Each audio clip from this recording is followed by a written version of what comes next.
স্বৈরাচারের দোসরদের ষড়যন্ত্রের বিষয়ে সতর্ক থাকতে হবে বলেছে তারেক রহমান।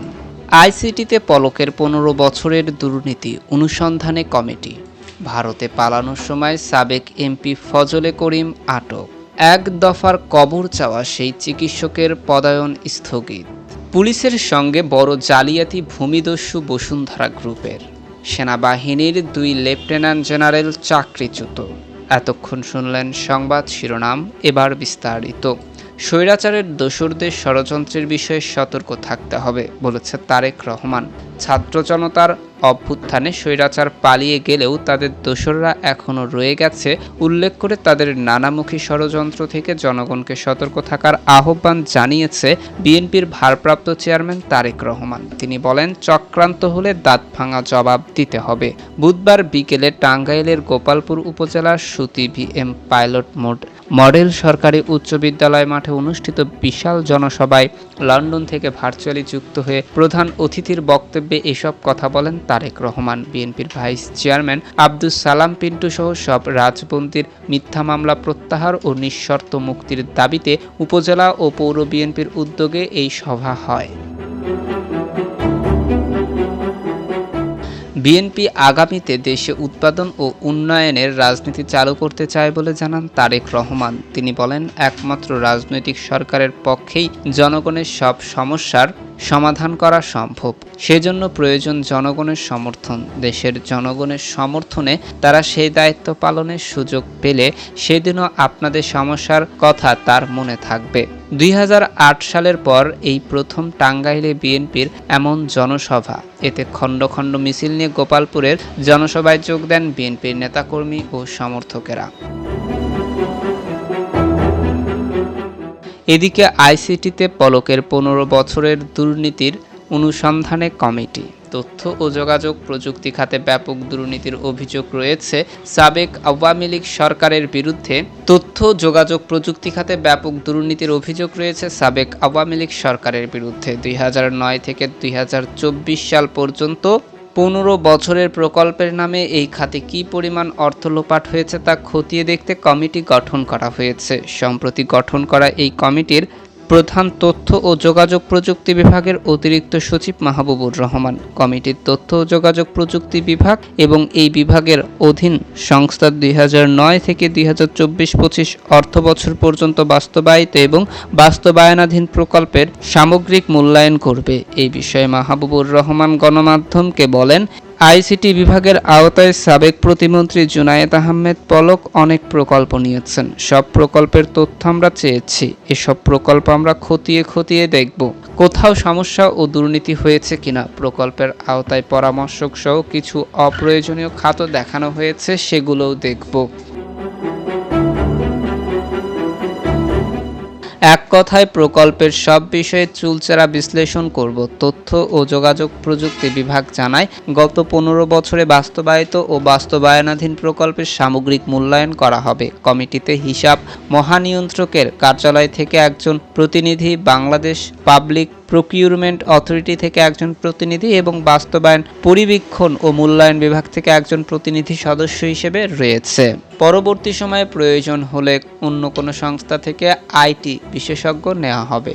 সংস্থার চলমান প্রকল্পগুলোর সর্বশেষ হালনাগাদ অগ্রগতি প্রতিবেদন যাচাই করে দেখবে। মূল্যায়নে কমিটির পাশাপাশি তথ্য ও যোগাযোগ প্রযুক্তি বিভাগ এবং এর সংস্থা থেকে ২০২৪-২৫ অর্থবছরে এডিপিতে চলমান ২১টি প্রকল্পের বাস্তবায়ন অগ্রগতি, অবশিষ্ট কার্যক্রম এবং ওই কার্যক্রম সম্পাদনে অপরিহার্যতা যাচাই করা হবে। এদিকে ভারতে পালানোর সময় সাবেক এমপি ফজলে করিম আটক। আখাউড়া সীমান্ত দিয়ে অবৈধভাবে ভারতে যাওয়ার সময় চট্টগ্রাম রাউজানের সাবেক এমপি ফজলে করিম চৌধুরী সহ ৩ জনকে আটক করেছে বিজিবি। বৃহস্পতিবার আখাউড়া সীমান্তের আবদুল্লাপুর নামক স্থান থেকে অবৈধভাবে সীমান্ত অতিক্রম করে ভারতে যাওয়ার সময় তাদেরকে আটক করে বিজিবির সরাইল ব্যাটালিয়নের ফকিরমোড়া বিওপির টহল দল। আটককৃত অপর ব্যক্তিরা হলেন আখাউড়ার নূরপুর এলাকার সাবেক মেম্বার মোহাম্মদ হান্নান মোল্লা, আখাউড়ার স্থানীয় বাসিন্দা ও মানব পাচারকারী চক্রের সদস্য মোহাম্মদ নাইম চৌধুরী। বিজিপি সদর দপ্তর থেকে জনসংযোগ কর্মকর্তা মোহাম্মদ শরীফুল ইসলাম এসব তথ্য নিশ্চিত করেছেন। তিনি বলেন, ভারতে পালানোর সময় সকালে আখাউড়া গাজারিবাদ থেকে ফজলে করিম চৌধুরীকে আটক করা হয়েছে। এ ব্যাপারে স্থানীয় পর্যায়ে আইন শৃঙ্খলা বাহিনীর সঙ্গে সমন্বয় করে পরবর্তী পদক্ষেপ নেওয়া হচ্ছে। উল্লেখ্য, গত 5ই আগস্ট ছাত্র জনতার তীব্র আন্দোলনের মুখে আওয়ামী লীগ সরকারের পতনের পর থেকেই আত্মগোপনে ছিলেন ফজলে করিম চৌধুরী। ইতিমধ্যে এই আওয়ামী লীগ নেতার বিরুদ্ধে চট্টগ্রাম ও রাউজানে একাধিক মামলা দায়ের করা হয়েছে। এদিকে এক দফার কবর চাওয়া সেই চিকিৎসকের পদায়ন স্থগিত। ঢাকা পোস্টের সংবাদ প্রকাশের পর এক দফার কবর চাওয়া সেই চিকিৎসকের স্বাস্থ্য অধিদপ্তর এর পদে দেওয়া পদায়ন স্থগিত করেছে স্বাস্থ্য ও পরিবার কল্যাণ মন্ত্রণালয়। এমনকি তার পরবর্তী পদায়ন স্বাস্থ্য মন্ত্রণালয়ের স্বাস্থ্য সেবা বিভাগে ন্যস্ত করা হয়েছে। বুধবার স্বাস্থ্য সেবা বিভাগের পার 2 শাখার সিনিয়র সহকারী সচিব মোহাম্মদ আবু রায়হান দোলন স্বাক্ষরিত এক প্রজ্ঞাপনে এই তথ্য জানা গেছে। প্রজ্ঞাপনে বলা হয়েছে, পরবর্তী পদায়নের জন্য স্বাস্থ্য অধিদপ্তরের পরিচালক ডক্টর শেখ ফজলে রাব্বিকে পার 2 শাখায় ন্যস্ত করা হলো। এর আগে গত 5ই সেপ্টেম্বর এক প্রজ্ঞাপনে তাকে স্বাস্থ্য প্রশাসনের পরিচালক পদে নিয়োগ দেওয়া হয়েছিল। একদিন আরও 6 চিকিৎসককে নতুন কর্মস্থলে পদায়ন করা হয়। ডক্টর ফজলে রাব্বির বিরুদ্ধে অভিযোগ, শেখ হাসিনা সরকারের পতনের আগে বৈষম্য বিরোধী ছাত্র আন্দোলনের বিরুদ্ধে 3 আগস্ট কুমিল্লা মেডিকেল কলেজ হাসপাতালে শান্তি সমাবেশে নেতৃত্ব দেন হাসপাতালটির পরিচালক ডক্টর শেখ ফজলে রাব্বি। এ বিষয়ে ক্ষোভ প্রকাশ করে স্বাস্থ্য অধিদপ্তরের একাধিক কর্মকর্তা বলেন, এখনো শিক্ষার্থীদের রক্তের দাগ শুকায়নি। এরই মধ্যে স্বৈরাচারের গণহত্যায় সহযোগিতাকারী চিকিৎসকদের স্বাস্থ্যের বিভিন্ন গুরুত্বপূর্ণ পদে পদায়ন করা হচ্ছে, যা অনেকটা শহীদদের রক্তের সাথে বেইমানির নামান্তর। স্বাস্থ্য অধিদপ্তরের একটি গুরুত্বপূর্ণ জায়গা, তাই এখানে স্বচ্ছ ও ক্লিন ইমেজের কর্মকর্তাদের পদায়ন খুবই জরুরি।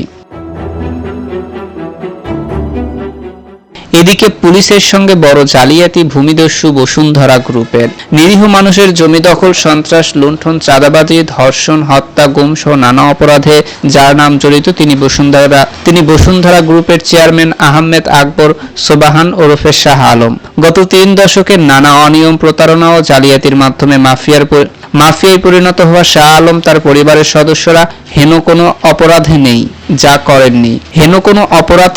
করেননি। এমনকি গণ অভ্যুত্থানে পতন হওয়ার আগে আওয়ামী লীগ সরকারের আমলে মহাপ্রতাপশালী পুলিশ প্রধান বেনজির আহমেদকে অঢেল অর্থ আর উপহারে বশ করে নানা অপরাধ করেও তারা নিজেদের সুরক্ষিত রেখেছেন আইনের হাত থেকে।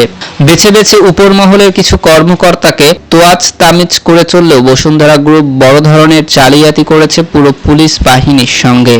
পুলিশ হাউজিংয়ে জমি দেওয়ার কথা বলে বেনজিরের মাধ্যমে 903 কোটি টাকা নিয়ে গেলেও জমি দিয়েছে মাত্র 158 কোটি 77 লাখ টাকার। এভাবেই বেনজিরের সঙ্গে আতাত করে পুলিশ বাহিনীর সদস্যদের ঠকিয়েছে শাহ আলম। টাকা আত্মসাতের বিষয়টি পুলিশের অনেক কর্মকর্তা জানালেও ভয়ে মুখ খোলার সাহস দেখাননি। বসুন্ধরা গ্রুপের বিরুদ্ধে জমি দখল করতে গিয়ে হত্যা, অপহরণ, গুমের অভিযোগ তো রয়েছে। এসবের পাশাপাশি শাহ আলমের ছেলেদের বিরুদ্ধে রয়েছে ধর্ষণের মতো জঘন্য অপরাধের অভিযোগও। কলেজ ছাত্রী মুসরাত জাহান মুনিয়াকে ধর্ষণের পর হত্যার দায়ে যুক্ত শাহ আলমের এক ছেলে, যিনি বসুন্ধরা গ্রুপের ব্যবস্থাপনা পরিচালক, সেই সায়েম সোবাহান তানভীর সারা দেশের মানুষের কাছে এক কুখ্যাত নাম। ভূমিদস্যু শাহ আলমের পরিবারের সদস্যদের কুকীর্তির কোনো সীমা পরিসীমা নেই। তার এক ছেলের বউয়ের সঙ্গে অবৈধ সম্পর্কের জেরে কাজের ছেলেকে পিটিয়ে হত্যা করে লাশ ঝুলিয়ে রাখা, গুলশানের ব্যবসায়িক পার্টনারকে হত্যা করে লাশ ভবন থেকে নিচে ফেলে দেওয়া, মডেল কন্যার মাথার চুল কেটে ফেলে নির্যাতন, স্বর্ণচোরা কারবার, ক্রীড়া অঙ্গনে শেখ রাসেল, শেখ জামাল নামের 2টি ক্লাব চালানোর নামে ব্যবসায়ীদের কাছ থেকে মোটা অঙ্কের চাঁদা আদায় সহ অভিযোগের পাহাড় জমে গেছে শাহ আলম পরিবারের বিরুদ্ধে। ক্ষমতার গন্ধও খুব প্রিয় বসুন্ধরা শাহ আলম ও তার পরিবারের সদস্যদের। বরাবর ক্ষমতাসীনদের ছায়াতলে থেকে বহু অপকর্মের পরও তারা পার পেয়ে গেছে অবলীলায়। এই অসম্ভবকে তারা সম্ভব করে তুলেছে অবৈধ পথে উপার্জিত টাকার মাধ্যমে। এতক্ষণ আমাদের সাথে থাকার জন্য ধন্যবাদ। পরবর্তী সংবাদ সবার আগে পেতে আমাদের চ্যানেলটি সাবস্ক্রাইব করে পাশে থাকা বেল আইকনটিতে ক্লিক করে রাখুন।